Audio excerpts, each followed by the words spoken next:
岁来自安徽，是一名学生。女嘉宾小齐同样23岁，也来自安徽，也是一名学生。来，有请两位，有请。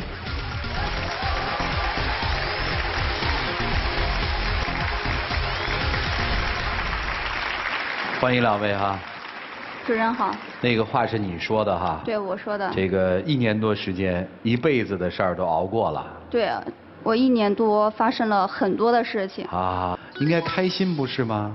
有那么煎熬吗？有啊。那个情感浓度那么浓烈呀？因为就是1年多吧，你说别人都是热恋期啊，但是我和他就是真的吵得太多了，我觉得特别累。是因为争吵多了是吧？对，一些小事我还能忍啊，但是就最近发生的一件事情，我真的觉得我忍受不了了。你现在看他瘦瘦弱弱的啊，其实他发起火来的时候，甚至还和我动手。我没有和他动手，我怎么可能和他动手呢？你说是吧？动没动啊？没有。他动了，就是有一次我和他不是一个大学的嘛，就是还是老家都离得挺近的，就是寒假的时候我就去他家找他了，他好像对我不热情，不待见我，就没那么想我。那不是那样的，那天他来的时候我也挺高兴的嘛，怎么说是不待见他呢？那他说他待见我，那我去的时候我和他聊天，他在那一直玩手机，当然看什么还是什么动画片。那我是一个动漫迷嘛，然后那天他来那天刚好有我喜欢的一个动漫，它更新了啊，正好在看那个，那他正巧就到了，我想了就几分钟了，我就把它看完。你说我好不容易去他家，我就看看他吧，他还看什么手机？你说我也不喜欢看动画片，你有时间你陪陪我呗。后来他怎么动的手啊？那是他先摔我手机的啊。对，他就说你就一直看动画片，几岁了呀还看动画片，我就把手机给摔了，他打我。我当时我也是太生气了，你说我都说几遍了，我说你陪陪我呗，多和我说话，手机放下呗。我一个女生，我肯定生气啊。这是你向他动手啊？他没。对啊，然后问题是我就捶了他几下，你说我能有多大力气？他当场就直接把我推倒在地，我膝盖都青了。那他打我一下就算了呗，就一下就接一下的那种，我就当时那样一着急或者怎样，就失误把他推地上了。你说你推了吧，你好歹扶我一下啊。问题是我还是我自己起来，我回家了，他没理我。哦，你自己站起来。对啊，他理都没理我。那当时不生气了吗？你摔我手机打我，然后还那样嚷，但是后来呢？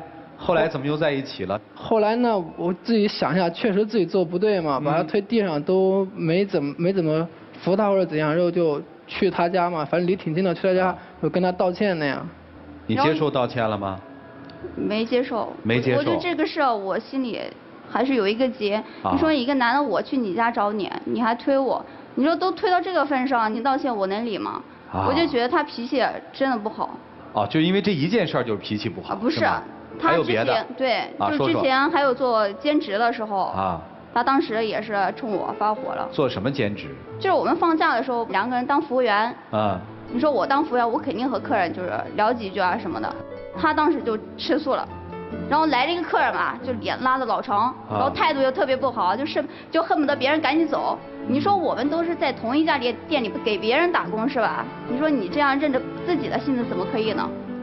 那不是那样的情况，就是那天就是来了几个客人嘛，就是看起来不是什么善茬的那种，还喝多了酒那种，其他服务员都躲着，然后他还往前凑，跟人家有说有笑的那种。你们是在什么店打工啊？就一个类似于大排档的那种地方。排档。对啊，大排档，你说我当服务员，那一块区域也是我管着的，是吧？你说客人喝多了酒，我也不能不理啊。那老板也不待见我，是吧？所以你应该上去接待呀。可是老板给我负责的区域不在那边，工作不一样。然后呢？然后老板就找了我们两个，就说我们两个就是因为老板知道我们俩是情侣，就说工作就好好工作，不要因为情侣之间的事耽误工作，不然就给我滚。这样。没听明白，是他接待了那些喝多酒的人。然后他就是摆脸色。给你摆脸。就是态度不好，然后老板就觉得你情侣吵架，你还影响我这边的工作，然后就训了一顿。然后我自己我还委屈呢，当时他先发火了，工资都不要了，工作服一脱，就和我说了一声自己就走。根本就没有给我留面子。你说那么多人看我的笑话。可那几个客人确实不是那么善茬，别人都躲着，你为什么要往前凑呢？你说什么客人不是善茬，都是你自己想的，你就是太小心眼了。是这些客人欺负他了，还是对他言语不恭敬了，还是对他动手动脚了？那都没有，我离得远，我只能看见听不到。他就是不乐意我和那些客人打交道那样。明白了，就因为这个你还发脾气？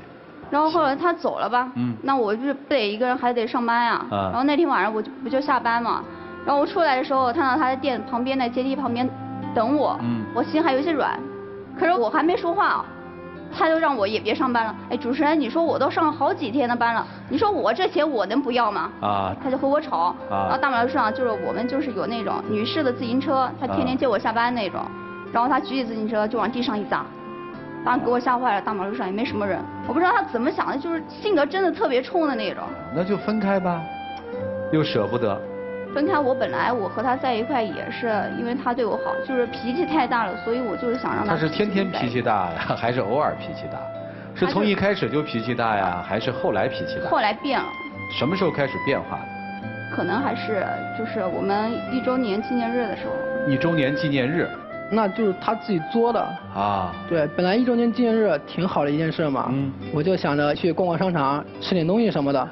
到了商场底下的时候有那种抓娃娃机嘛，然后他说喜欢里面那个企鹅那公仔。我当时没说我喜欢那个。你当时说你喜欢，然后我就想着抓着给你嘛。可是都是他自己想。可是我不会玩那个，没抓到，硬币就用光了嘛，上面可以用那个手机扫码支付。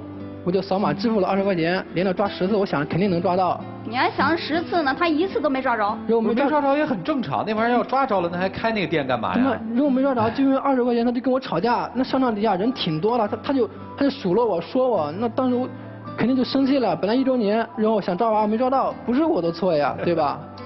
不是，我当时真不是为了20块钱和他吵。你说20块钱也没什么呀。你说你那么多娃娃机是吧？你就一个机子上你付20块钱，你好歹和我说一下。你说旁边都有4、5个机子，你就是旁边你都试一下呗，你给我抓一个不就行了吗？他要抓不着呢？抓不着，我也没说他什么，我就有些不高兴。那为什么吵起来呢？他就觉得我小家就无理取闹，不给他面子什么的。但是人太多了，他就指责你怎么那么笨呢？你长没长脑子？然后你们怎么解决这件事儿了？就这样了，那我还带你逛什么商场吃什么饭吗？我就把他送回宿舍了，就算了。你说1周年纪念日，就为这么一个事儿，他和我吵。对，你们俩还都挺厉害的啊。女生给我们提供的一个角度是，男生脾气很大。男生讲了一个细节，发现女生脾气其实也不小。除了这个脾气之外，两位还有什么让自己不顺心的，或者让对方不舒心的事儿吗？有吗？就是他有件事我也不喜欢，就是什么事儿？我之前在他手机上看到，就 QQ 上不是有那种聊天标识嘛，就是火花，还有那友谊小船那一种，就聊天最频繁会出现那个。哦，不用这东西，真的不知道啊。反正就是他当时和我都没有，就是和一个女生聊天特别频繁。我当时我就纳了闷，这女的谁啊？那不是女的，那是个男的。虽然他那个头像是个女的吧，但他人是个男的。你说这谁知道是男的还是女的？那人是我发小，从小玩到大的那种嘛。我就跟他解释了，我就把那个人的头像点开那资料，我说这不是男的吗？你就算是你哥们是吧？但是他们聊天就是太频繁，就是什么都说。我觉得我特别没有隐私，我见他哥们我都感觉特别尴尬。哦，就他会跟他哥们聊你是吧？对，就是你说聊一些其他的也行啊，聊我什么好的也行啊，就聊一些就不好的事情。哦，就是背后跟他哥们抱怨你是吧？对对对。嘿嘿，你干的？不是有些事他做的不好，我肯定总得找个人说一下吧，对吧？总不能憋在心里啊，总得找个人宣泄一下吧。就说他还说什么我和就是别的男的看电影啊，这事他也说，有什么好说的呀？这事你现在还好意思提？就那天周六，我这个正牌男友他不理，他去找别的男人陪他去看电影。你说这件事我憋在心里那多难受啊，肯定就跟我兄弟说一下嘛。你这事儿也跟哥们儿说，哎，你哥们儿怎么开导你的呢？他就说你回去跟他好好问一下到底怎么回事吧，那个。其实我那一天和他看电影也是被他逼的呀。你跟别人看电影是被他逼的，我这是什么逻辑我不懂。就是前一天晚上的时候，他玩游戏不理我。说本来你说周5的时候你应该情侣之间应该出去玩玩，然后他那一天不理我，然后当时不是周6嘛，我就想你不理我，那我今天我和你冷战，我要让你知道你错了。然后正好我室友都出去了，我一个人在宿舍，然后我那哥们就正好找了我聊天，还聊得挺好的。他说咱们出去吃饭啊，他请我吃饭。我说行啊，反正也没事嘛。然后说你请我吃饭，那我请你看看电影呗。就这么一个事，就关系挺好，聊得正巧。然后我说我和他冷战嘛，也没事干，然后2个就出去了。有那么巧吗？那么巧，刚好你室友都出去，刚好他又找你，然后更巧的就是你还化妆，你从来都不化妆的，那天你就刚好跟他看电影，就刚好化妆。啊，哎，你是怎么知道的？我很好奇。那天我就是因为打游戏没理他，之后打电话给他，他不接，发消息他也不回，我就知道他肯定生气了嘛。啊。然后就想着找他道歉，到他宿舍楼底下就是等着，然后没等到他，等到他室友了，然后他室友就把这件事告诉我了。哦。我就继续在那等着。然后他回来了，然后还化了妆，挺漂亮的那种。跟我在一起，跟我出去吃饭或什么的，都没有为我化过妆。不是，我当时我化妆，我平时也是素颜惯了，我也不会化妆。当时不是巧吗？我室友不是和男朋友出去嘛，当时他正在化妆呢，然后看我也出去了，他说，哎，我帮你画一个呗。我就想着也耽搁不了多久啊，那画一个就画一个呗。行吧，这个可能是男人多心了，是吧？你不光是这个，还有别的。还有之前就是他生病了嘛，就是手上长一个疙瘩，我说我领你去医院看看吧，他说不去，我不想跟你去，我回家找我爸妈一起那样。这本来就是呀，你说我看病，我从小到大都是我爸妈陪我的，我觉得特有安全感。那你回家你找你爸妈陪你去啊？可你回家的时候你是跟你爸妈一起去的吗？没有啊。他跟另外一个男的一起去的。哎，对啊，你说从小到大都是爸妈陪吗？不是，我这个我也和他解释了啊，就是我当时不是在学校嘛，就手上就长了一个那种，就是扁平疣的那种，就是小疙瘩。我当时就是没怎么在意，我就想等几天我回家了，让我爸妈陪我。然后回家了，然后病情就加重了，你知道吧？当时只是一个小疙瘩，然后回家之后就整个手掌都长了，就又痒又疼的。我当时急得没法，我就想我也不能等我爸妈回来呀。然后我就和我那个老同学聊天的时候，我就正好当时国庆嘛，他没回家，他正好就回来了，我们俩都回来了。我就顺便我说你陪我去一下医院呗。我当时也是逼着没法呀，也不是说特意就是说啊，我找我同学陪我去。是，无巧不成书。他就是喜欢误会我，小心眼，你知道吧？哎，那你去看病之前给他打过电话吗？说亲爱的，说我这个手特别难受。他说了，他说他去医院，但没说是跟他那个男生一起去的。你看他现在这样，你说我能告诉他吗？你后来是怎么知道的呢？因为家离得比较近嘛，然后我去他家玩的时候，还有他奶奶告诉我，就是说他那个直接手上长那东西，然后还是他同学带他去的，然后就问我你怎么不带他去看看呢？对呀，家又离那么近，打个电话不就过去了吗？不是，他在学校，因为国庆放假我回老家了，因为学校不在老家，你知道吧？好吧，反正这事儿又巧了，你心里又过不去了是吧？对啊，这个是谁信呢？就是孩子，你心里还有多少这样的事儿？难怪你火气那么大。对啊，你说我正怀男友，我说我带你去，不去，回家之后就加重了。我刚好那同学就回去了，他总是这么巧。还有别的事儿吗？在你心里还有别的疙瘩吗？就这两个就太那个了，其他事他每天他都不告诉我，都是要么他室友告诉我，要么他奶奶告诉我，我都没发现。对，所以你会发现你跟他的沟通是有问题的，是吧？对。啊。我就觉得他脾气太大，你说我这事要告诉他，他得上天。这为什么不能告诉他呢？你说他就特别喜欢吃醋，难道我回家？他喜欢吃醋，你就别让他吃醋呗。对，我就不告诉他呀。然后你说是这么个逻辑啊？不是，我和他也没什么，我觉得没有必要告诉他。我要告诉他，他肯定又吃醋，说我什么什么的。我就说我把病治好了，我回校和他好好处不就行了吗？还有别的吗，姑娘？没了吗？他就是喜欢误会我嘛，就是还误会我和我前男友的事，都好几年前的事，他又翻出来。前男友你也？因为有一天就是跟他吵架了，冷战了嘛，然后他就把他写的那些说关于我的嘛，全给一股脑给删了。他跟他前男友的那东西他留着，然后就一直翻一直看着那种，然后就发现嘛，他前男友对他没有我对他好嘛那种，然后反而他就更喜欢他前男友，对他前男友更好。这些都是他瞎猜的，他就看我给前男友发的书说觉得我更喜欢他。他就看不到我的好，然后看到那前男友说，你猜他怎么着？他就在下面评论，还点赞，说什么我真羡慕你们。你说我当时和他谈恋爱，他羡慕好几年前的前男友，然后还更新自己的朋友圈，说什么有种深情你从未给过我。我当时真的我特别无语。那你到底给没给呢？你到底给没给过他那种深情呢？给过，我对他挺好。只是他感受不到是吧？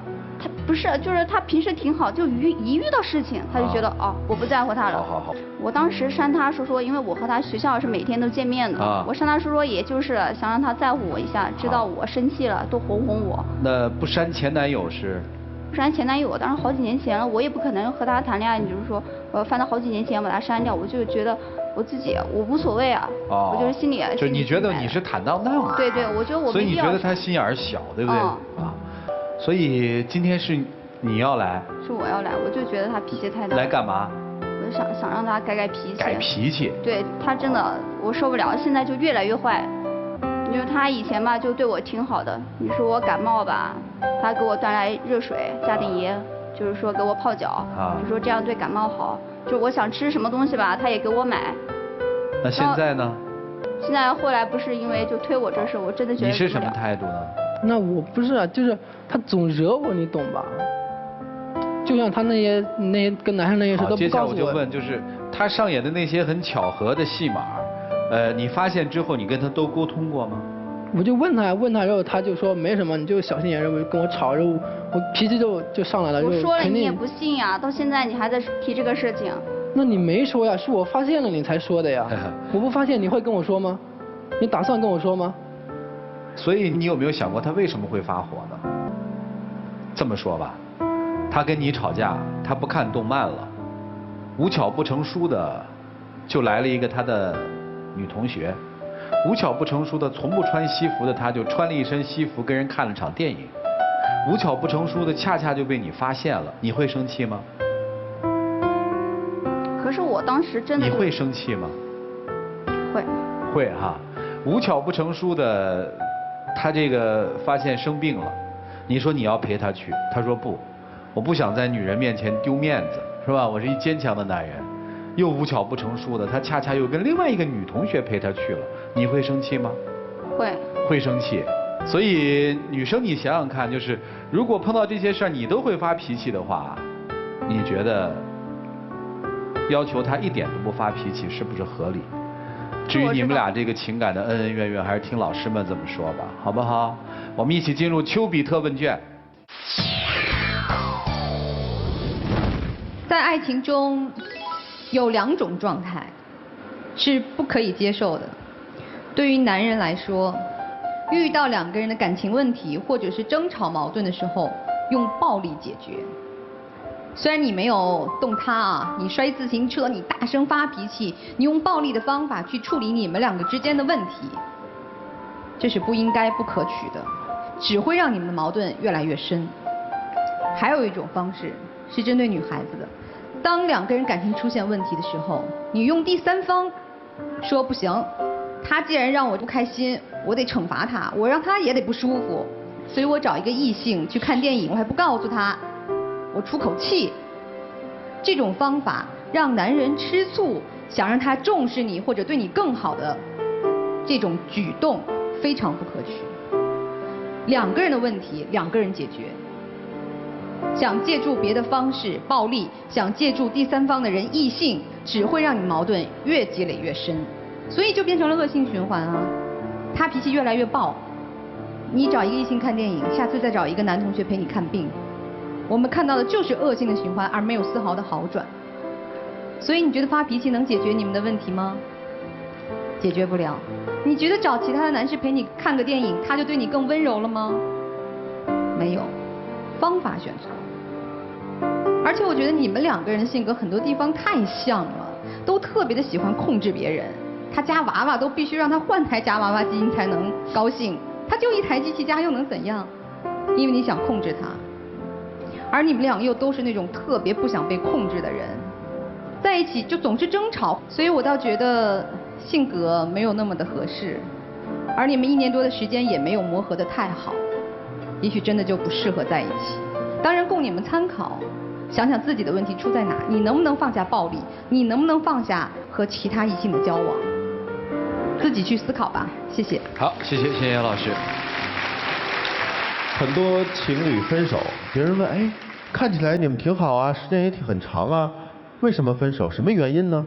他们通常会归咎一句话，就叫性格不合。这好像是情侣分手的一种常用的官方语言，但真是性格不合导致吗？其实背后有太多的原因。每次女孩都说，因为你的脾气大，导致我做出了这样那样的事情。但是我们再细一品味，就会发现，好像每一次男方的发脾气都是有导火线。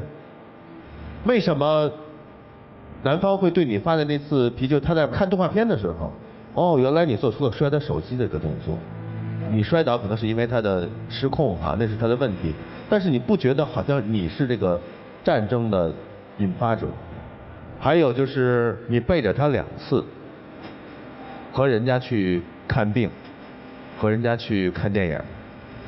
还有抓娃娃一样嘛，1周年就因为抓娃娃，你这么不给他面子，每一次他的暴怒都是你是那个引发的人，真是性格的不合吗？还是说你觉得他身上有很多的特质是不能满足你的自我的一个个性的？比如说，你如果真的是喜欢一个人，或者是对这个人有所依靠的话，你一定会在你最需要的时候需要他，而不是别人。看病你第一意识是其实是想让自己的父母去的，因为习惯了，因为你觉得跟他们在一起安全。但是为什么不能在他出现之后由他来陪伴？他想陪伴的哦，想去的哟，根本就不予考虑，排到第3位。我不知道那第2位那个男孩对于你来说，他身上有什么是他所不能具备的？那个其实是你应该想的点。真正我们在找对象的时候，看对方的性格的时候，其实是要先了解自己的性格。貌似是找一个对方的过程，其实是了解自己的过程。你真正最需要什么样的人？真正引发对方的发脾气和你的恼怒，真是那件事儿本身吗？还是说这个人本身？想清楚这一点，就可能找到自己真正的我们的选择，什么是对的，而选择对了之后，才可能有幸福。好，谢谢徐总。他虽然脾气暴躁，但是他从无二心。你虽然一直在抱怨，但你并非全心全意。你说你找那些男生，或者是删掉与他之间的 QQ 空间，你是为了刺激他，那只是一小部分，其中还有一大部分的原因是因为在他身上得不到的东西，你希望从其他的男生身上得到，比如说浪漫，比如说细腻，等等等等。你一直在犹疑，你知道吗？恋人之间不是说只会欣赏对方的优点，更多的是去包容他的缺点。欣赏优点谁都可以看得到，但唯有缺点，只有爱人才可以去包容。但是你包容了他什么呢？你始终都是在抱怨。他的问题是不在于自信，因为他太年轻。本来同年龄的男生就比女生要稍微幼稚一些，但是他始终对你是全心全意的，但你就完全不一样。所以你们俩之间的主要的问题在于你，他是可以成长的，但是你的行为是有瑕疵的。正如曲伟所说，你的那些所谓跟别的男生的互动，你是为了气他吗？如果你真是为了气他，你可以堂而皇之的在他面前做，那才叫为了刺激他。虽然那种行为方式也是不妥的，但是你并没有，你不过是想从那些人身上获取一些在他这儿得不到的东西。而这种行为我是最看不上的。脾气暴躁可以收敛，你可以用自己的耐心，用自己的一些方式告诉他我很需要你，但你不是。你每一次的这种所谓的巧合都在告诉你，我不是非你不可。那既然是这样，你还找他干什么？你放了他吧。也许他的幼稚在别的女生面前看来是天真未泯呢。所以我觉得对于男生说啊，就是将来无论是跨入下一段恋爱，还是碰上其他的对象，管理自己的情绪很重要。但是我想对女生说的是，如果你对于爱人的挑剔是用其他的男人的方式来弥补的话，你这辈子获得不了最爱你的人，因为你不让人尊重。就这个。情绪管理啊，平常真是自己的事儿，但是情绪管理如果放在恋爱当中的话，或者放在情感当中的话，在我看来一定是2个人的事儿。为什么？因为热恋中的人总是最了解对方的火药点，或者叫情绪点，因为你只有这样才是恋爱。就是你说一句话，可能他就气得要死；你说一句话，别人听来一点都不可乐，他能笑翻。你说一句话，对他来说就意味着他的情绪被调动。这个大概是爱情当中情绪管理最独特的，就跟咱们日常的情绪管理不太一样的。所以在恋爱的时候，情绪管理就变得特别重要了。这我提醒你们2位都注意，男生也是这样。以后别摔东西啊，这个挺害怕的。你可以不搭理，平静下来。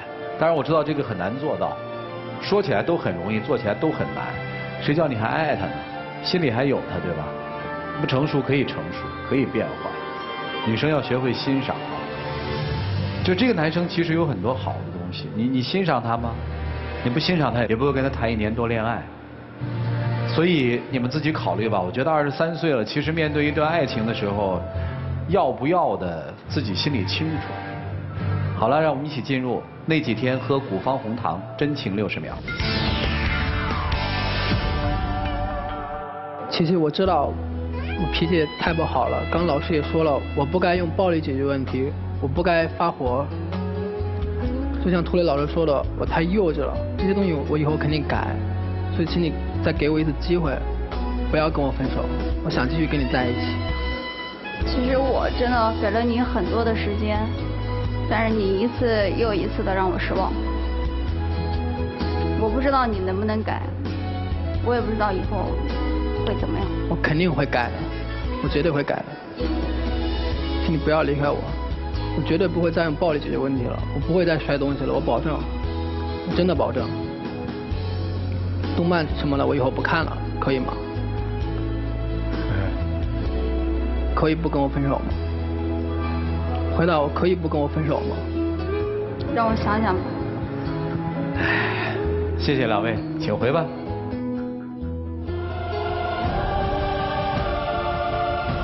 来，请关门。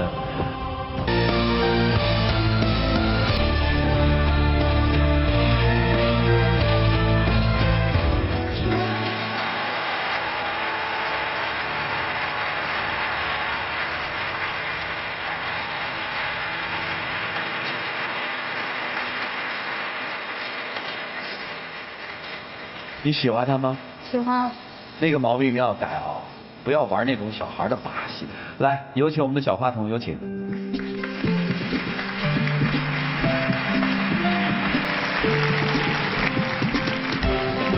让我们来见证属于这对情侣自己的浪漫时刻，各位请见证。